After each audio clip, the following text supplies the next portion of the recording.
Stay away from Tauerpin Road. Part 3 by Random Appellation 568.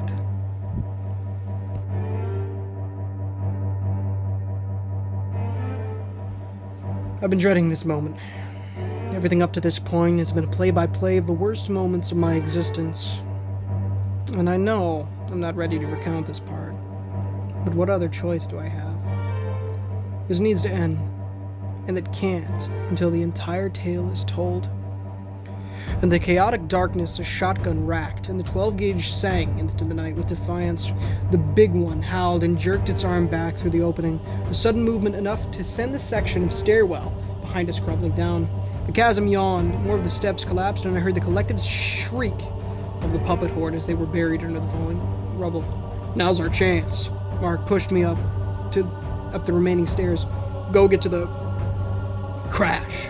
Like a freight train of blind rage, the clenched fist of the blind one exploded through the wall, and Mark flew sideways. Unable to keep my feet, I pulled myself into a recess on the rough, cold cement in an effort to keep from being crushed. Rain and wind trickled in from a gap in the tower, and against the backdrop of lightning, I realized I sat at shoulder height to the enormous gray visage. The red light from my headlamp caught its face, and I recoiled in terror. Crouched low to peer into the gap, the big one studied me without eyes. Its face a mass of tangled, gnarled tree branches all woven together. Something hummed in the back of my brain, a whining that pried into every fold of my thoughts and paralyzed my limbs. Whispers rose in the static, soft voices that urged me to not to fight, to stay still. But it was so much sweeter on the other side. The pain wouldn't last long. I wouldn't feel it after a while. So warm and dry. It'd be just like falling asleep. Sleep sounds good. I could sleep. Maybe it won't hurt if I just... A bright orange glow flared to life, and the static fizzled out. My heart pounded with a sudden migraine, and a wave of nausea roiled in my guts. To my right, Mark slumped against the far wall, holding a green glass bottle with a flaming rag tied to the neck of it. Rivulets of blood poured down from the gash on his scalp, and his right leg lay twisted at a horrible angle. But Mark wound his arm back and hurled the bottle with all the energy he had left. Yellow flames exploded over the tangled branches of its face, and the big one reeled with an agonized screech. Awash in fire, the creature stampeded for the nearby tree line, its bellows louder than the storm that raged overhead. All around its feet, those puppets that hadn't been buried in the collapsed stairwell scurried away in hasty retreat. Lightning snapped, the thunder boomed, and all at once everything felt silent again, save for the ancient mutterings of the wind and rain. I fell forward onto my hands and knees and puked over the edge of the ruined stairwell, the dark rubble below swallowing the vomit with cruel indifference. Cold crept through me now. The adrenaline wore off, and I realized how much black gore was smeared over my face, arms, and chest and hands. I beat that one girl to death. I crushed her face in with a rock. Gosh, what's happening to me? With both eyes shut, I pictured my dad at the gun range teaching me how to shoot, and his words about surviving bad situations. "You gotta stay calm, Eddie. No matter what, stay calm, breathe, and act. If you do that, you'll be okay. Gotta go." I sucked in a deep breath and forced myself not to gag at the taste of bile in my mouth. "Mark, we have to go." He didn't respond. My knees almost gave out the first time I stood up. I had to brace myself against the ruined wall. Exhaustion threatened to bring me down, and my ears throbbed as if someone had shoved needles down inside them. Still, I turned back to my friend and groped to find the switch in my headlamp. Click. I slapped one filthy hand over my mouth to stifle another wave of nausea. In the scarlet light, Mark's blood looked black and pooled on the cement beneath him. Bright white bones stuck out from his snapped leg, the end jagged and slick. Mark's eyes were shut, and half of his face red with blood, the other pale as new fallen snow. "Mark." I squeaked the words out, too afraid to admit what I suspected to be true. "Mark. Please say something, Mark." His head rolled limply onto one shoulder, and my heart skipped a frantic beat. The bags. I scrambled for my green satchel, tore it apart in search for something to help. My hands smeared black goo over everything, but I didn't care. There had to be something, either in his kit or mine, to fix this. A small green nylon pouch surfaced, and I saw a little red cross stitched onto the flap. Yes! In spite of everything, I shouted with joy and hugged the little pack to my chest. My clumsy cold fingers struggled to unzip it, and I pawed through the contents until I found a black tourniquet, like the ones my father stockpiled in our basement for the day the world decided to end. I'd hardly paid attention when he showed me how to use them, but the instructions still resonated in my mind, and I decided that if I ever got home, I'd hug Dad so hard his ribs would break. High and tight, I gritted my teeth and laced the strap around Mark's thigh, well above the shattered femur. Yanking it as hard as I could, I tried not to think about how Mark didn't even groan in pain as I wound the little metal windlass to staunch the tide of glistening blood. Somewhere in the distance, another wail-like bellow echoed, and I swallowed as a nervous, bio-flavored lump.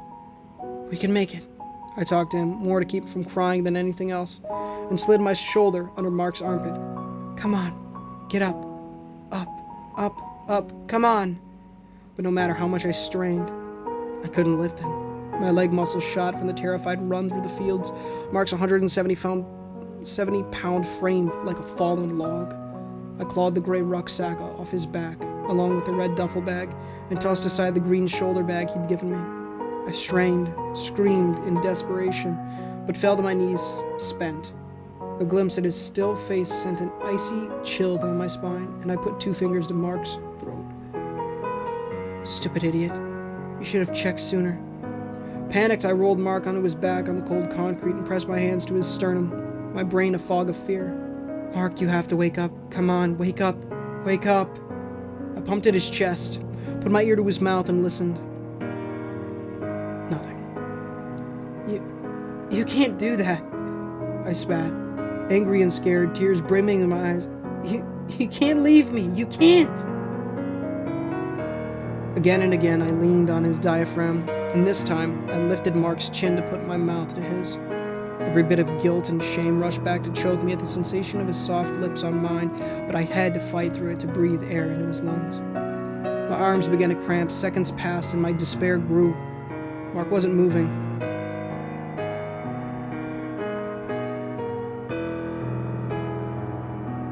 Wasn't breathing. His pulse. Please, God, don't do this. I'm so sorry, I've been such a fool. Please don't take him. Not like this. Please. My brain began to accept the inevitable, and tears streamed down my face along with the cold rain, salty and bitter. This was all my fault. If I hadn't come back this year, hadn't stayed too long after work, hadn't stopped to talk to him in the parking lot, Mark wouldn't be here. He'd saved me. Cared for me, forgiven me, and after everything had led to his death. I didn't deserve that kind of love. I didn't deserve Mark Petrick. Giving up, I dropped my head to his chest, my wet hair hanging in curtains around my face. Maddie. I jerked back with a muffled scream of surprise. Mark blinked up at me, his face almost gray, but his eyes still warm, chocolate brown. You okay? Unable to speak through my relieved sobs, I threw my arms around his shoulders and curled up beside him on the cold cement. Mark slid one sluggish arm around me, and I relished the little warmth I could feel coming from his chest beneath the layers of waterlogged clothes. Can't stay here, he grunted into my ear, and Mark winced as though the pain had at last started to set in. You can't stay. I pressed my face to his collarbone and shook my head like a stubborn child. I'm not going anywhere without you. His fingers squeezed my arm in earnest, though his strength seemed to wane by the minute. Yes, you are. If that thing comes back, it'll rip this place apart, and you won't make it to the exit. You have to leave me here. No. I clung to him even harder, and my voice cracked like a glass drop from a skyscraper. I'll fight it. I'll use one of your firebombs. That was the last one. He sighed, and something about the way he sounded, so tired, so weak, made my chest throb, and it just made it angry. You have to go, or I'll kill you. His fingers laced into my hair, the braid long gone, the strands now wild tangles around my neck. Mark pulled in a gentle but insistent pull, and I brought my head up to meet his gaze. In the dark, with the rain and wind whipping outside our hovel, the lightning slithered through the sky and revealed Mark's thin smile. "You can do it. Just have to focus. Still have your gun?" Shame burned across my cheeks. I think I lost it. In the field. That's fine. He rolled his head to nod at the far wall, which still bore his blood stains. Take my shotgun. Got more slugs for it in my coat and my knife. You'll need it. My eyes stung with fresh waves of remorse, and I went to shake my head, but Mark's touch on my face stopped me, his callous fingers wiping away the tears. You'll be all right. Come on, get my ruck. And the red bag, too. My arms and legs seemed to move on their own, and I crawled over to lug the bags to Mark. The 12 gauge was covered in concrete dust with dents and scratches on its wooden stock, but otherwise remained functional, and I slung the heavy weapon over my shoulder like I'd seen him do. Put the gun across your chest. Mark nudged his folded gray jacket my way, along with the silver-colored camping knife from his belt, and grimaced as though the pain intensified with every move he made. You'll have to drop from high up and roll on your back. You don't want to break your spine on that thing. Drop. I choked, fear and pain mingling in my head. What do you mean? Mark flicked his eyes up to the dark stairs above us. There's a room at the top of the tower, with 4 windows all around it. There should be a stack of harnesses under one of them. Once you put one on, hitch it to a cable outside and ride it like a zip line across the opposite field. At the end, the line stops about 10 feet off the ground. You have to cut yourself loose and drop down. My throat turned dry, but I pulled his jacket on over my shoulder, my slender shoulders, and tried to focus on his instructions even as apocalyptic footsteps echoed in the tree line not far away. Oh, okay. Then what? If you made the sacrifice right, you should be able to see a light from the base of the cable pole. Head for that. There's gonna be a lot of freaks singing around the exit, so run like the wind. Don't look back. Both eyebrows hitched higher on my face, and a word stuck out among all the others. Sacrifice. Wait, what sacrifice? Mark made a grim, stoic nod. Usually, if you want to leave here, you have to give up something really important to you. Something you can't get replaced. I'd leave my heirloom pocket watch behind last time Randy came to get me. He had to leave his wedding man. My heart sank. I left my necklace at home in my room, and with nothing in my pockets but a cheap flashlight and an old candy wrapper. I would be trapped. But I don't have anything. He met my confusion with an apologetic smile, and I realized what Mark meant. No! It came out as a whisper more than a scream, my soul writhing from the terrible truth, when Mark gripped my wrist with a desperate gleam in his eyes. I can't make that jump. Not with my leg like this. I've got nothing to give. You can't carry me and make the sprint at the end. But if I stay, I should be enough to get you through. I won't go without you. Shaking off his grasp, I tried to be angry, but only felt more miserable by the second. This couldn't be happening. It just couldn't. He cut my chin, and despite myself, I leaned into his touch. The palm still warm enough to make my spine tingle in the pleasant way I hadn't known it was possible.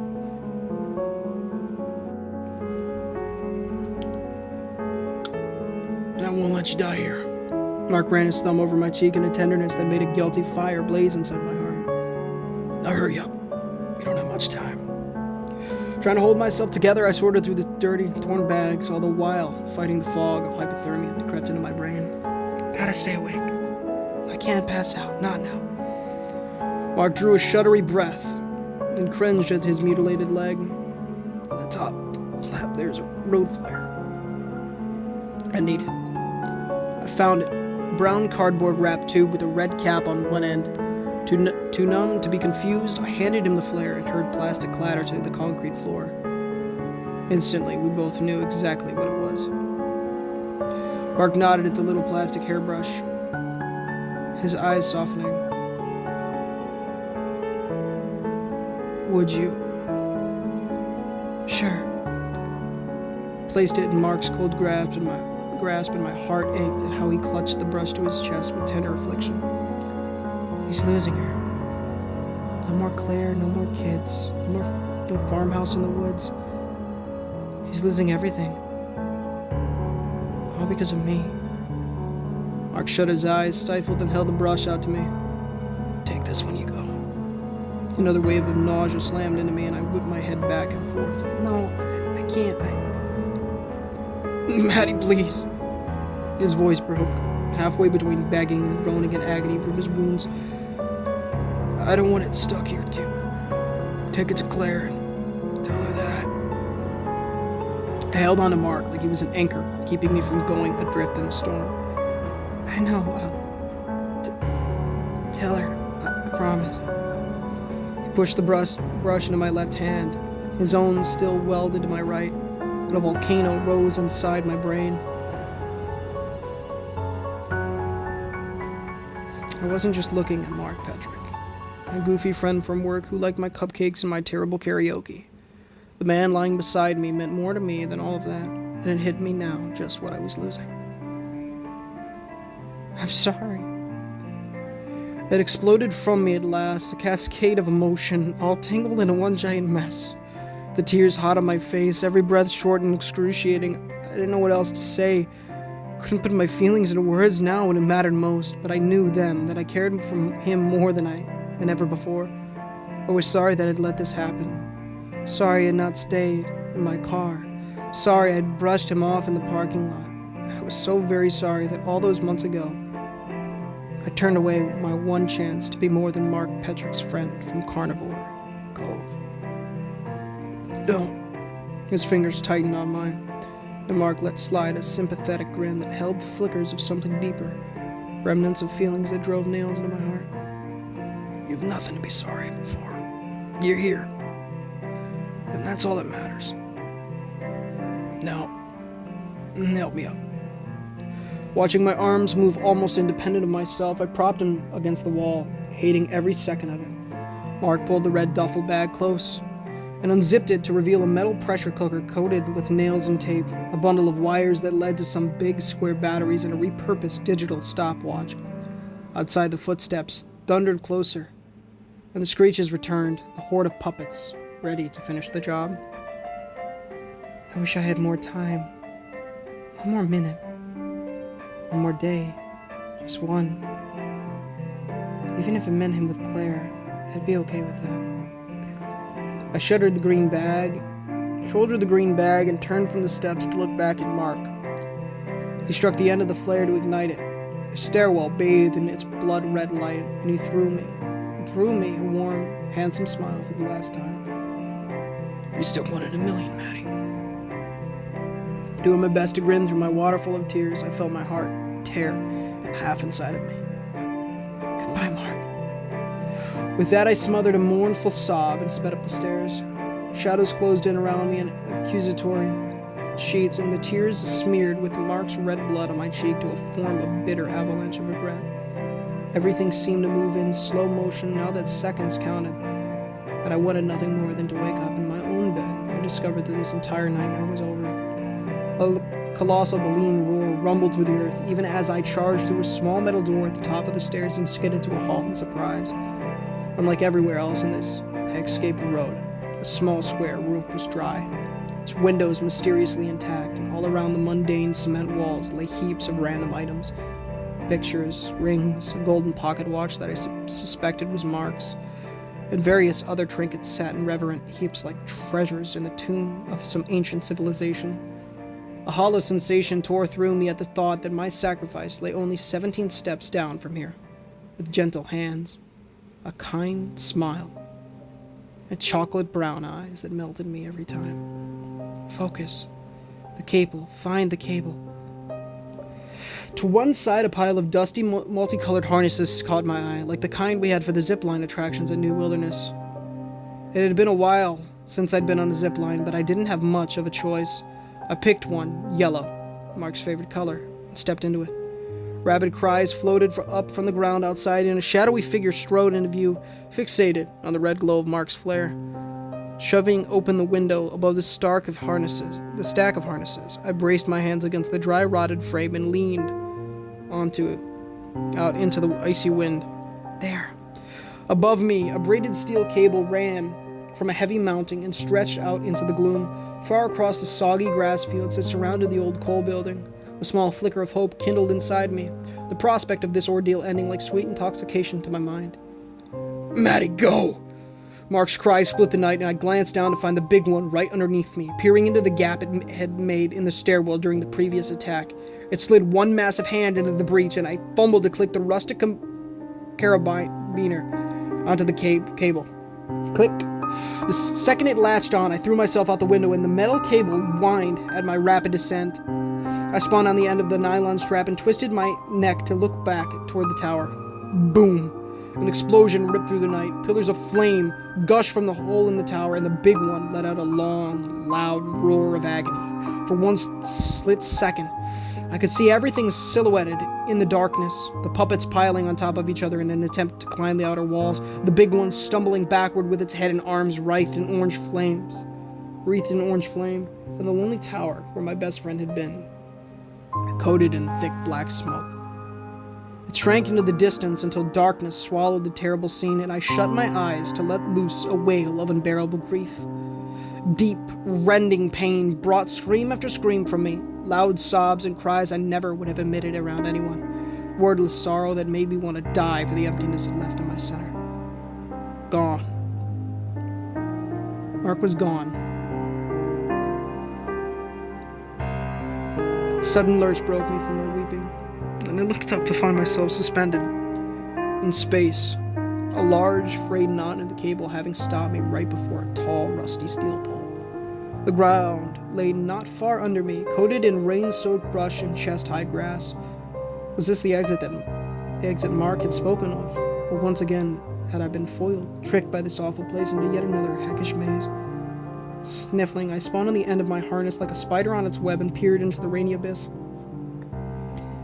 Is that a light? My heart jerked, and I grasped between renewed sobs at a dim yet discernible white glow not 200 yards away, across a low-lying section of grassland. It was so close. All I had to do was run to the light, and I'd be free. I could go home. Pulling Mark's camping knife from my belt, I sawed at the nylon harness, my nerves grating with each snap of the tiny fibers that brought me closer to the inevitable drop.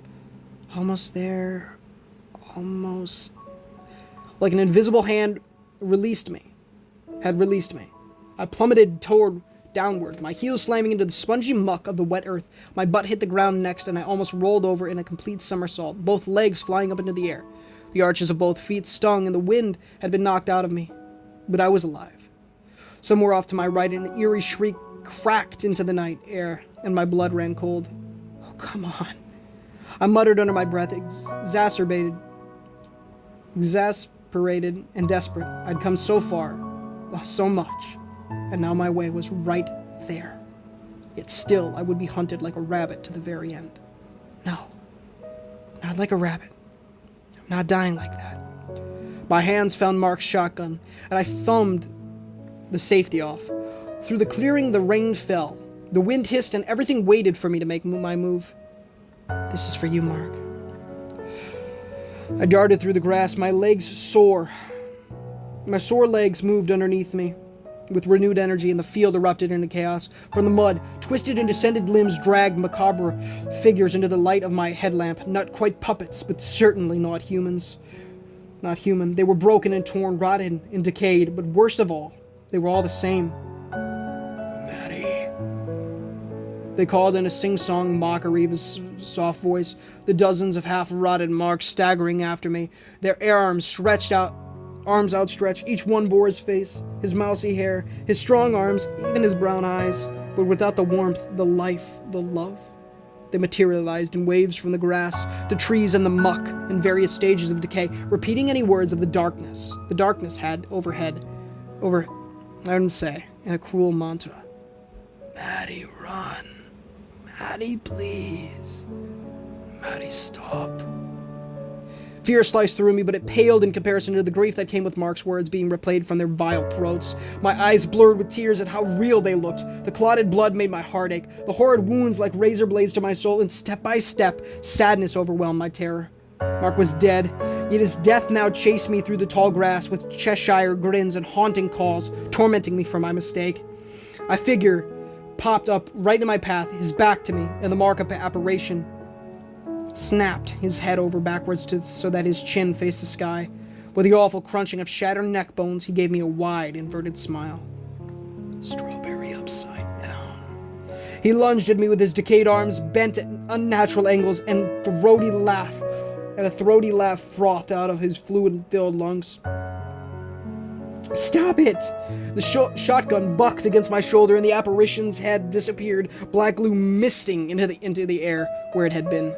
Stifling my own tortured sob, I had sidestepped the corpse and ran on. The white light just ahead as more enemies shambled through the grass. They closed in from all sides, so much that I stopped trying to aim the shotgun and simply pumped round after round into every counterfeit mark that came within range. Pulling the trigger sent a fresh stab into my already destroyed heart, and when they didn't die right away, they screamed with a surprisingly convincing imitation of Mark's pain cries.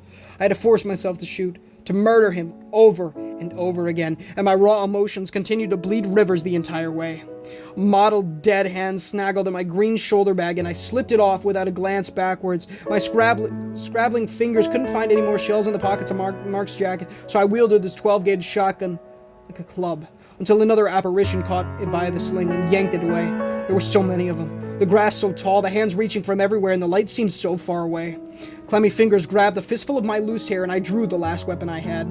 With a desperate yell, I spun around and plunged Mark's knife into the imitation's face. As soon as it let go, I punched through a wall of hands, finally able to feel the white light's rays on my face, and threw myself into the grass beyond. My foot plummeted over an unseen bank, and I went down. I rolled through grass and mud, across a small briar bush, and into a shallow water-filled ditch. Rain clambered down around me, my body ached with fatigue, and overhead, the dark storm clouds rumbled with hidden tongues of lightning. Too exhausted to stand, I lay there in a crumbled heap and shut my eyes, ready for the fiends to rip into me. I waited. Nothing. Daring to open my eyes, I sat up. Aside from the whistle of the wind, the curtains of rain and droning thunder, the shrieks had ceased. The apparition's gone. No one called my name, and I could hear no crashing under the underbrush. In the underbrush, somehow, I was alone once more. Confused, I crawled out of the ditch and felt something smooth and hard under my palms. What was that? It felt so familiar, yet my tired, frazzled mind couldn't place it. So cold. Gotta get warm, have to get warm and dry. I struggled to stand, but fell, my ankles and knees so worn from my ordeal that I could barely move. My skin felt like old rubber, my fingers wouldn't bend, and I shivered uncontrollably.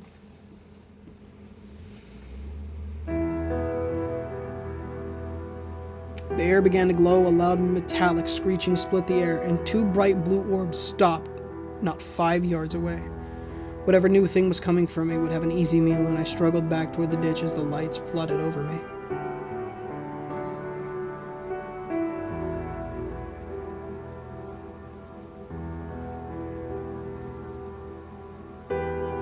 Footsteps thundered nearer, and I raised my hands to shield myself in the blinding orb of the light. Maddie. I flinched. Perhaps the apparitions had followed me after all. A man stepped into view with brown work boots, dark blue jeans, and a tan Carhartt coat. He had auburn hair like me, and wide, worried eyes that took in my bedraggled appearance with horror and disbelief. No doubt I looked like someone from a disaster movie, covered in cuts and bruises, my hair in a tangle, wearing mud and blood, smeared clothes that weren't my own, with a vacant stare in my eyes that had seen things too scarring to forget. No. I shook my head and scuttled away as best I could. I wasn't going to fall for this, not now. Maddie, it's me. The man edged closer, his hands held out in a show of peace. For heaven's sake, what happened? It's not him, it can't be.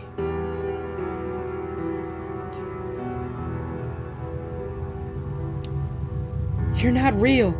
I dragged myself backwards on numb elbows, too weak to fight, but too hateful to die. You're not. I know what you are. Maddie, listen to me. I've been looking for you everywhere. Sweetheart, please.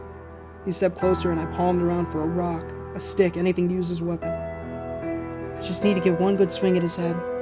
There was nothing except that strange, hard surface that hung on the edge of my mind as if behind a bank of fog. I'd run out of time. If he was, in fact, a fake, I might as well find out on my own terms. If you're real. I met his eyes, sky blue like mine, and fought the instinctive urge to cry. Then where do we go for my 12th birthday? The man crouched down onto his heels, and a small, fond smile crossed his face. Cedar Point. Cedar Point. A dam broke inside me, and my eyes pooled with tears I didn't think I could make. I realized in that moment how the sky already seemed clearer, the rain thinner, the thunder more distant, white painted lines on the hard black asphalt of Route 142 stretched away into the night. Cool and firm beneath my ragged palms, the lights were headlights. And the man crouched in front of me, with two well-worn hands held out. Dad! I tried to crawl to him, and my father scooped me off the asphalt without pause. Crying uncontrollably, I let myself fall apart while he carried me to his truck, feeling like I'd just woken up from the worst nightmare of my life. The storm faded. The starry night sky slowly reappeared overhead, and at long last, my fear melted away. Over. It was over. At least, the easy part was. Every day afterward became a blur of one horrible situation after another. I was shuffled from the police station to the hospital to a therapist in a loop, forced to retell the same story to the point that I gave up trusting anyone. No one believed me, not even my parents, and I had had 3 separate mental breakdowns in the course of a week. At first, the police assumed that I'd been brutally assaulted and suspected Mark. When I vehemently disagreed with that, they decided that someone else had attacked me and convinced my parents to have me undergo an invasive, uncontrollable examination in the local emergency clinic to prove them wrong. Sitting in that tiny, cold room after the exam was over, I bawled my eyes out, feeling more alone than I had ever had in my entire life. Next, the detectives involved with the investigation recruited a therapist who had one too many colors in her attention, disparate butch haircut to put me on a slew of antipsychotics, which I promptly flushed down the toilet. But the real blow came when they confiscated the clothes Mark had given me and said they suspected me of killing him, which almost made me vomit the first time one of them suggested it. Without the old t-shirt, flannel jacket, and wrinkled camouflage pants, all I had left to remember Mark by was the pink plastic hairbrush, which I'd hidden in my room the night Dad brought me home. I would have strangled the person who tried to take it from me. The whirlwind of speculation fed the rumor mill at New Wilderness, and soon, half of my former friends wanted nothing to do with me, assuming I was, in fact, responsible for Mark's death. The other half treated me like some kind of broken china figurine, convinced that Mark had in fact hurt me, and I was just too traumatized to admit it to myself. Even Kendra made snide comments about Mark when she thought I wasn't paying attention, saying she hoped it was hot where he was. I spent the whole day crying in the bathroom after she said that. Soon, the story went viral, and people who didn't even know Mark began trashing him online, saying he deserved what he got, that men like him were scum, and I was a classic example of Stockholm Syndrome. More than once, I got into comment fights with such keyboard ghouls, and my outbursts got me banned from several platforms. How anyone could believe he'd done something like that, when I was the primary witness who insisted he'd done nothing wrong, made my blood boil. Then came the funeral. I found myself walking up to the tiny gray brick funeral home alone, having begged my dad to stay in the car. He'd wanted to come with me, now officially vindicated beyond belief that the world was out to hurt his precious baby girl, and he never went anywhere without his gun tucked into his belt. Still, I made him stay. Mainly because I didn't want him to see all the hateful looks I was sure to get from the people who loved Mark and thought of me as nothing more than either the source of his reputational slander or his murderess. It was bad enough that I had to endure their scorn. I didn't want Dad to see it too. My black sweater itched, but it covered me from wrist to neck, made me feel a little more invisible, and didn't stand out in the crowd. I couldn't bring myself to sign the visitor roster, my stomach turning sour just looking at the table with Mark's photograph, nestled amongst all the white plastic candles. He would have hated the whole thing. The overwhelming aroma of old lady perfume, the soft organ music in the background, and the dollar store quilts with pictures of doves on them. Of course, there was no casket, no body. No one here even knew where Mark Petrick had died. No one but me. The line to the little shrine of pictures that stood in for a coffin was long, and I spent most of the time staring at my scuffed black dress boots, the resentful eyes from around the room enough to burn a hole in my heart. It hurt enough to know that Mark was gone, but to be detested by those who loved him, and had been loved by him, there was a new level of torture I dreaded for days. At last I reached the front and stepped underneath the little wicker archway. Hey, stranger. Long time no see. My heart twitched, and I choked back tears. Dozens of pictures of him decorated the wicker siding and stood in frames on various stands beneath the arch. Mark smiling at high school graduation. Mark in his green army fatigues, fresh out of basic training. Mark at a table in college, sleeping when he should have been studying. Mark embracing a pretty blonde girl who wore a shiny diamond ring on one finger. At last my eyes settled on Mark in his black New Wilderness uniform shirt, standing with the other veterans during the Veterans Appreciation Day photo shoot. He beamed back at me from the glass frame, proud and gentle, sweet and kind, my best friend, and a good man. One I didn't deserve. Reaching into my pocket, I pulled out the pink plastic hairbrush, its handle still peppered with a few flecks of his dried blood, and set it beside the picture. It looked odd amongst all the prim and proper gifts, but I knew it would find its way into the right hands. Besides, I felt better seeing it alongside Mark's amazing smile. I turned and found myself at the head of the procession that passed by Mark's waiting family members. His red-eyed father, weeping mother, stoic sisters, and Morris brother. At the end of the line stood a pretty blonde girl, that same diamond ring on her finger. Her head hung low with sad, empty eyes glued to the floor. A few older women pushed past me to throw themselves into the arms of Mark's mother, and I used them as a smokescreen to slip away from the rest of the crowd. Coming to a stop in front of the blonde girl, I waited till she raised her head, my heart pounding like a trip hammer. Claire. She blinked at me, forlorn but calm, as though the girl had already grieved too much to break down on a day like today. Still, in the blue irises that stared back at me, I could see the pain there, the shattered heart of someone who had loved Mark with all her soul, only to have him stolen away without even saying goodbye.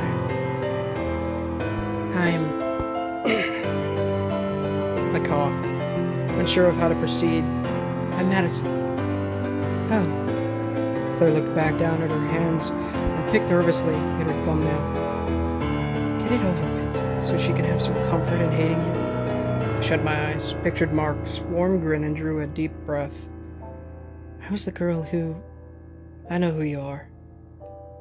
A stiff cringe almost snapped my spine, but I opened my eyes to find Claire watching me, not with anger or hatred, but with a small, sympathetic smile. Mark and I didn't keep secrets from each other. Before we got engaged, he told me about you. He said you made really good cupcakes. Of course he did. I laughed, though it came out as a choked sob. Strawberry upside down. Claire fought hard against her own tears, though she sighed fondly in a way that made me feel a million times worse. Strawberry upside down. Silence reigned between us, and I didn't know what to say. Her touch on my arm startled me from my stupor. You were here with him when it happened? My soul writhed, and tears started to roll down my face, hot and salty. How could I tell her the truth? If anyone deserved to know, it was Claire, but how could I even begin to explain what Mark had died for? He breathed a terrible unknown, sacrificed everything, his life, his love, his dreams, all for me. and I didn't even know how to put that into words for his grieving fiancée. Her eyes locked onto mine, and I saw desperation there, an excruciating need to know the truth. I nodded. Claire shut her eyes and grimaced against the agony that must have been welling up inside her chest. How'd he die? How did he die? You're one in a million, Maddie. Mark's voice echoed in my head with a thunderclap of clarity, and I forced myself to return Claire's sad gaze. Protecting me. A flash of pride crossed the pretty features of Claire's face, and she made a valiant attempt to grin once more. It sounds like him. We both chuckled through our torment, but I knew I had one last thing to do. It's my fault. The truth ripped from me like a knife, and I couldn't stop myself from sobbing. Pain in my chest, too much to bear. I'm so sorry. I didn't mean for this to happen. I didn't know. She wrapped me in a tight hug before I could say anything more, and I felt moist tears on my shoulder as we mourned together. There was no insincerity in her embrace, no reservation or faux kindness, just the empathy of someone who hurt for the same reason as I did. With the whole world watching us, my internal protective walls crumbled, and I wept with Claire over the man who had changed our lives forever. We talked and shared stories about Mark for the rest of the night until Dad wandered in to make sure I was okay. Claire turned out to be really nice, and we decided to stay in touch, the first real friendship I'd had since that awful night. I figured Mark would have wanted that for both of us. Well, that was 4 months ago. 4 months. Feels like a horrible lifetime. Someone else's life, a foreign dream where I don't belong, but I am trapped in all the same. That's why I volunteered to take Mark's place in the Night Rangers. At first, everyone in the entire park was against it, but I begged Randy, the head of security, until he finally agreed out of sheer pity. Of course, my parents were furious, but they knew that they couldn't stop me. Not after I told them that I'd go even if I had to walk. I know no one else will understand. But the instant I saw the position come up for new applicants, I knew it had to be me. Even now, sitting here in the company truck next to the visitor center, I can hear thunder booming in the distance as the sky grows darker, the lightning rippling in the clouds, calling to me with cruel anticipation. My father's Armalite rifle is propped up on the passenger seat along with a canvas bandolier, full of loaded magazines. The necklace that my grandma got for me is around my neck, so I have something to sacrifice if I make it that far. In the event that I don't, my grandpa's old bowling bag holds a steel pressure cooker filled with jellied gasoline.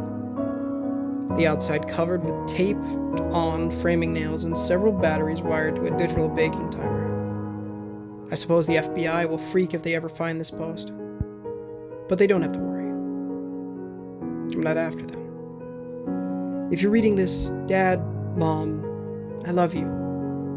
I hope I can tell you in the morning, but if not, then understand that this isn't suicide. Not technically. I'm doing my job as a ranger. That thing killed my best friend. And if someone doesn't stop it, it's only a matter of time before the big one takes more innocent people. Mark knew that, and it cost him everything. I can't let his death be in vain. To anyone else who just so happens to stumble upon this final excerpt of my sad little tale, I hope you live your life well, soak up the sun, find a job you love, and most importantly, hold on to the people who care about you. You never know when you're going to lose them. And if you are ever around the New Wilderness Wildlife Reserve on a stormy, rainy night, please stay away from Tauerpin Road.